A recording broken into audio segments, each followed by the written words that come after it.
খুব শীঘ্রই আমার দেহখানা একটা লাশে পরিণত হবে। মানুষ তখন আমাকে দেখে ভয় পাবে, ভয়ে পালিয়ে বেড়াবে। আমার নামের আগে বসবে মৃত মুহাম্মদ অমুক। ঠিক কবে তা ঠিক জানা নেই, তবে রাসূলুল্লাহ সাল্লাল্লাহু আলাইহি ওয়াসাল্লাম বলেছেন, মৃত্যু আমাদের ঘাড়ের শাহরগের চাইতেও কাছে। তাহলে তো মৃত্যুর খুব বেশি দেরি নেই আর। কিন্তু সেই অনিবার্য অপ্রতিরোধ সত্য থেকে আমরা সম্পূর্ণ গাফেল। মনে হয় আখেরাতটা একটা ছেলে খেলা।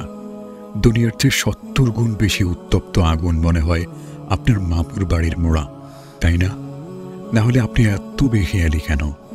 কবরের কালো সাপ ও বিষাক্ত বিচ্ছগুলো কি নেহাত খামখেয়ালি? তাহলে আপনি এত বেখেয়ালি কেন সে ব্যাপারে? কি নিশ্চিন্ত আপনি? সব সময় কি হাসি তামাশায় মেতে থাকেন? আশ্চর্য লাগে, মনে হয় যে মৃত্যু আপনার জন্য না, আর কবরের কালো রাত আপনাকে শান্তির ঘুম পাড়াবে। তা না হলে আপনি এত উদাসীন কেন? একটু নিজেকে প্রশ্ন করুন, মৃত্যুর জন্য আপনার প্রস্তুতি কেমন? উত্তর আসবে শূন্য, একদমই শূন্য। কোনো প্রস্তুতি নেই। কেন যে প্রস্তুতি নেই সেটা নিয়ে একটু চিন্তা আছে?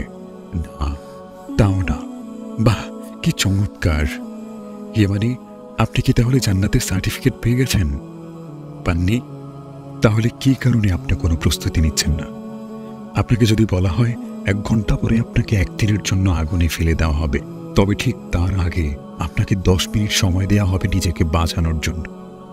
আপনি আগুন থেকে বাঁচার জন্য সাধ্যমতো নিজের গায়ে যা ইচ্ছে তাই পরে নিতে পারেন।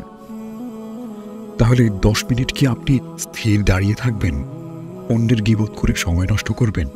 নাকি চিন্তায় একটা মস্ত সিগারেট ধরাবেন? নাকি বসে বসে টিভি দেখবেন, স্টার জলসার একটা সিরিয়াল আজকে দেখা হয়নি সেটা দেখে নেবেন? নাকি বসে বসে ফেসবুক স্ক্রল করবেন? নাকি ফ্রি ফায়ার, পাবজি বা এ জাতীয় অনর্থক গেমে মজে থাকবেন? উত্তর হলো না, এগুলোর কিছুই না। এ সমস্ত কিছুই আপনি করবেন না। আপনি বরং যত তাড়াতাড়ি সম্ভব এই ১০ মিনিটের ভেতর নিজেকে সেভ করে নেবেন। আগুন থেকে বাঁচার জন্য আপনি প্রয়োজনে শরীরের উপর ইট সিমেন্টের আস্তর দিয়ে ঢালাই করে নেবেন। প্রয়োজনে নিজের একটি কিডনি বিক্রি করে হলেও একটি ফায়ার প্রুফ জ্যাকেট কিনে গায়ে পরে নেবেন। আর ভাববেন, নিজে বাঁচলেই তো কিডনি, এখন একটা কিডনি দিয়ে আমি নিজেকে বাঁচাতে পারলে আর একটা কিডনি দিয়ে পরে দিব্যি কতগুলো বছর সানন্দে বাঁচতে পারবো। লিসেন, হায়াত মৌত আর জান্নাত জাহান্নামের উদাহরণটাও ঠিক এমনই। এই ছোট্ট জীবনটাকে কাজে লাগিয়ে আপনি যদি হাসরের দিনের হিসেব থেকে মুক্তি পেতে পারেন, তাহলে আপনি পরবর্তী অনন্তকাল একদম নির্ভাবনায় সুস্বাচ্ছন্দ্যে কাটিয়ে দিতে পারবেন। তাহলে কেন আপনি ছোট্ট এই জীবনটা কাজে লাগিয়ে নিজেকে আগুন থেকে বাঁচানোর কোনোই চেষ্টা করছেন না? কেন? প্লিজ একটু ভাববেন। আজকের মতো আসলাম আমি।